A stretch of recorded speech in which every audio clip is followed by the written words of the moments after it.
back. Today I wanted to talk about sports, which was, when I was a kid, was something I was never very good at. And I can remember when I was in my last few years of primary school and when I was at secondary school,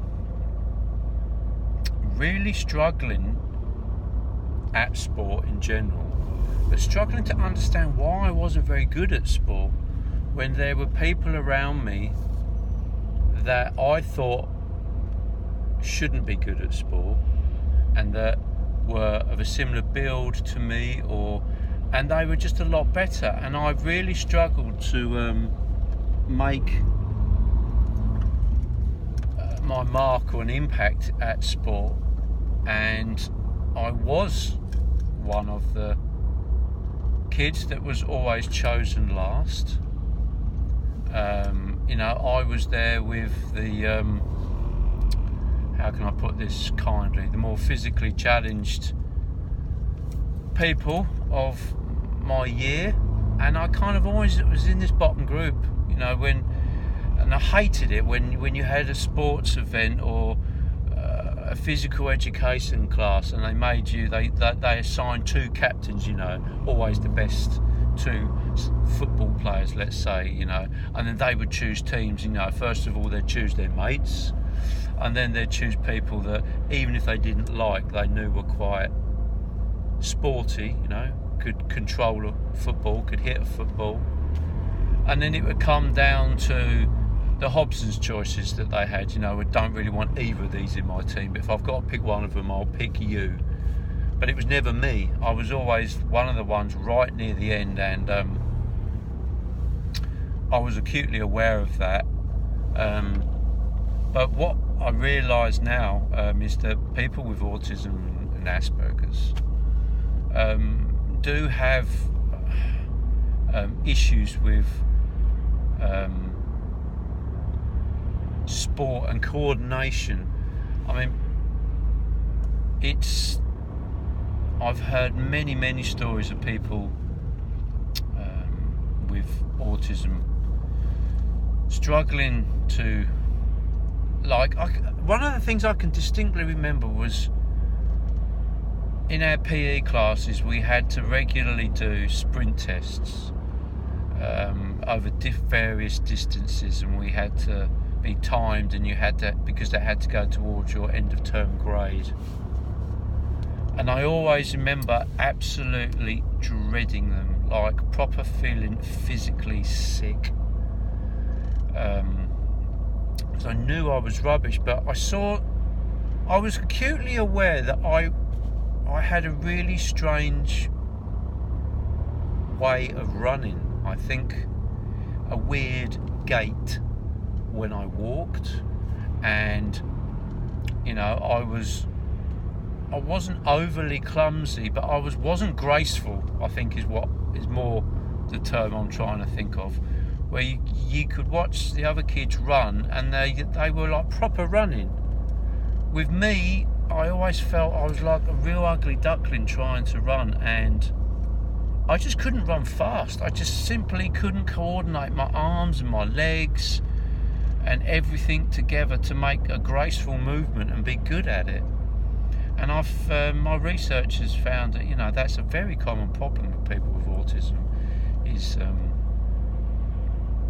And apparently, experts can spot children with autism apparently just from the way they walk, which is it's fascinating, really, to think that that can be spotted in people, sort of at that age. But one of the things I don't really like remembering about primary school is because I wasn't good at sport, and because I wasn't good at football. When I was at primary school, really the only team sport we ever played was football, and that was like a couple of times a week. And we went through the ritual of getting picked, and I was always in the last two or three, and in the end, so that's bad enough. But then, of course, having autism, you are trying to work as part of a team, and you are trying to or with something like football or rugby, you know, there's a certain amount of physical contact, and it used to scare the hell out of me, that physical contact.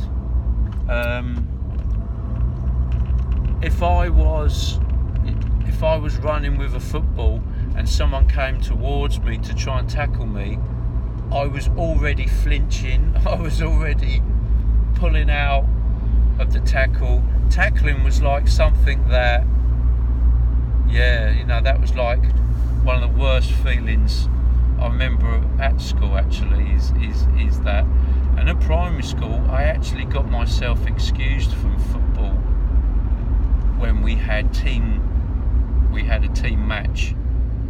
I would ask if I could be excused so I could practice my ball skills separately, and that's so weird because that stayed with me and embarrassing. I was so embarrassed about that when I grew up, looking back on it, that I'd gone to the trouble of asking my teacher could I be excused from the team game, and I'd do the training part and the practice, but I didn't want any part of the actual game where people got competitive and people were going to be tackling other people.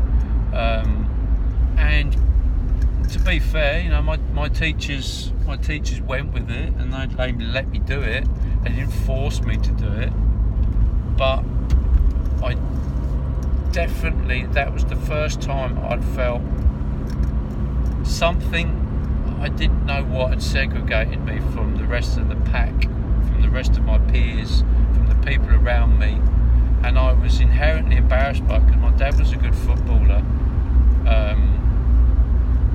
and he played sort of quite a good standard. And I remember the day he found out that I wasn't participating in the games, and I remember they quizzed me about it, and I can't remember what my answer to it was, but I don't suppose I did have an answer. I didn't have a way of articulating myself without sounding like a complete wuss.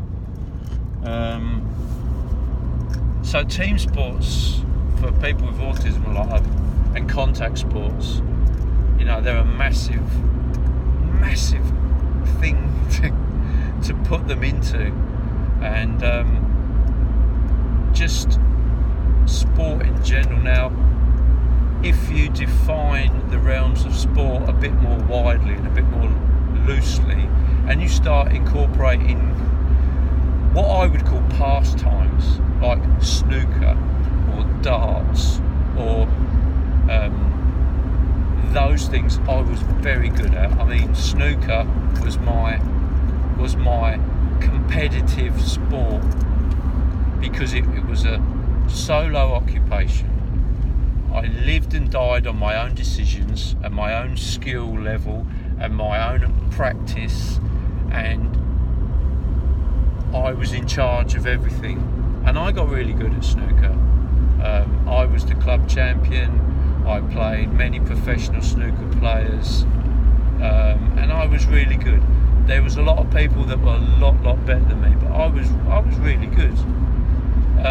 I had that hand and eye coordination, and I suppose my Aspergers was helping me figure out the angles, the shots to play, where to hit the cue ball, how hard to hit the cue ball, concentrate on your backswing and all of these things that it took to be a really good snooker player. I had those attributes, and I'd learned those attributes, and I was pretty good. Later on, I went on to play pool as well, to the same kind of level. I got to sort of county level playing pool. Once again, though, it was an individual sport. The only things that I would say that you could classify as sport that I was any good at was cycling and squash. Once again, though, solo pursuits. Cycling was a hobby pastime for exercise mainly. I did the London to Brighton bike ride, and I'd go out and do various local rides. I did come close once to organising doing a trip from Land's End to John O'Groats over a 2-week period, cycling like 100 miles a day average.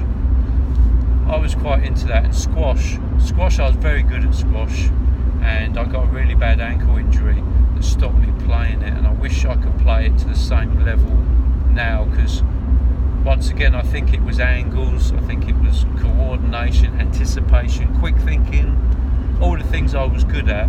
And it was, although there was a little bit of physical argy-bargy, there was no direct physical contact, because it's not allowed in the rules of the game.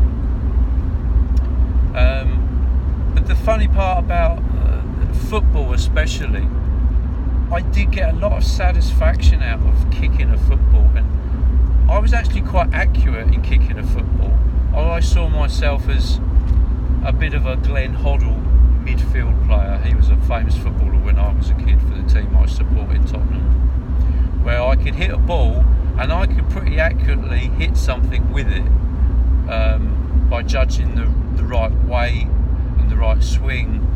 And in that respect, if I was messing about with my mates, just having a kick about, I was quite good at that. What I wasn't very good at was tackling. So when I got the ball, I got rid of it as quickly as I could.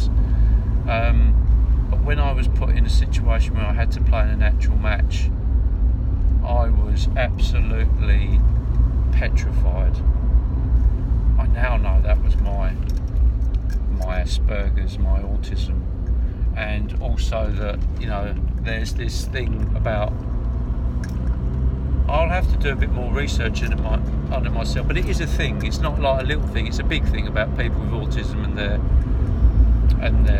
the way they walk, their gait, and how their motor neuron skills are slower to develop and develop in a different way, which probably did contribute to me not being very good at any sport that involved running, really. I think so. I hated running.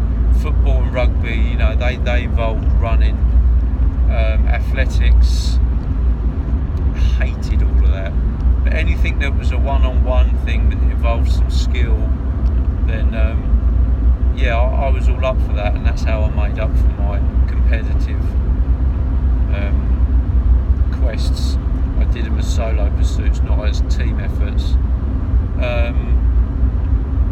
I don't know if that was interesting or not, but it was interesting to me. Look back, as I said, on that time when I was at primary school, and that embarrassing situation I found myself in when I was trying to get myself excused from team sports, and all makes perfect sense to me now. Now I'm grown up, and now I've been diagnosed, and actually it kind of gives me a bit of closure, because I was acutely aware, as I said, when I was going through it, I didn't know why I was doing it. I didn't know why I was frightened of it or scared of it or couldn't do it and didn't want to do it. And now I know, it kind of makes me feel a bit better about that. Anyway, rambling on now, so thanks for listening as always, and see you soon.